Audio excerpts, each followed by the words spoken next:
Hi, everybody. Thank you for coming out tonight. I'd like you to do me a favor and just put your hands together for our bartenders, Mike and Stan, while we're here, and everybody who's been up before me.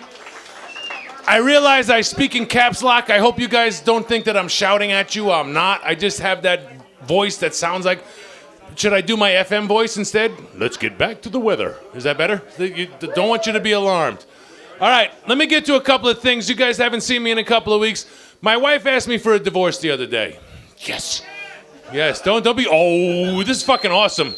There's just, first of all, she called me a narcissist. She said I'm an attention seeker. And I said, would an attention seeker stand in front of a fucking microphone with lights in his eyes to just gain the approval of a room full of strangers who are drinking? No, I don't see where she comes up with that.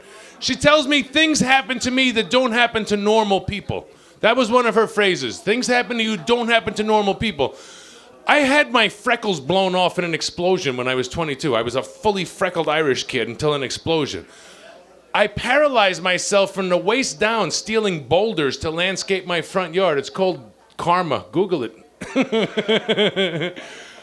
I have a scar on the side of my head where I had a chunk of flesh removed by a peregrine falcon. Anybody else?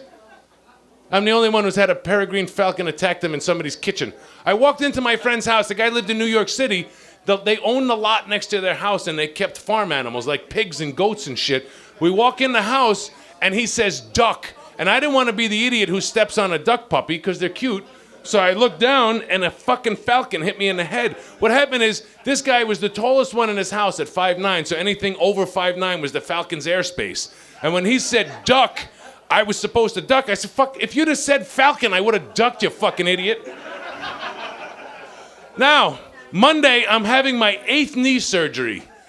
Anybody else ever had a knee surgery? The first one I ever had was at the VA. I got injured during Desert Storm. I'm a veteran. So let's put your hands together for some veterans. I got 5 minutes to kill. I want 2 minutes of applause. I don't have a lot of stuff written down.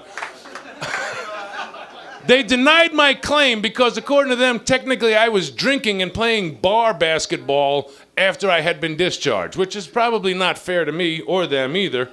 Now, does anybody know somebody who's had a knee surgery and that person gains like 15 pounds? I've had 7 already. I gained so much weight that I had a heart attack. I've lost 65 pounds in the past 2 years. I had at one point the magnificent physique of a professional blogger.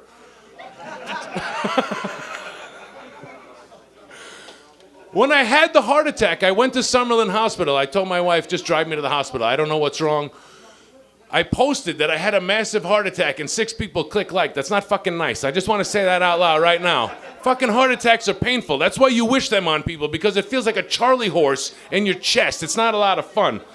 Now, we were just having a discussion in the back. One of the other reasons my wife is mad at me is because 3 weeks ago, I bought a bag of mushrooms from somebody in a parking lot at a comedy show, and I tripped on mushrooms, and I did a comedy show, but the next morning I got up and ate the rest of the bag for the next 4 hours. My BMW, how many of you guys have ever had to buy a used car? All right, so times are tough. Last year I went out and bought a 2012 BMW 750 Li. That's how tight things are. You spoiled white fuck. That thing really enjoyed being in the shop, like once a month. It got to the point where, like, I hit the horn and the radio station would change. The car was a fucking lemon. So I'm tripping on mushrooms. I dropped the car off at BMW, and I walk across the street to CarMax and said, I like that Infiniti better. I will buy that right now. And because my credit score is like 1,100, I'm white. They gave me the car with no money down, and I went back to BMW and told them, you can keep the car, write me a check. I paid $48,000 for the car. They gave me a check for $36,000. That $25 bag of mushrooms cost me $12,000 in a matter of 5 hours. So that's why she's kind of mad at me.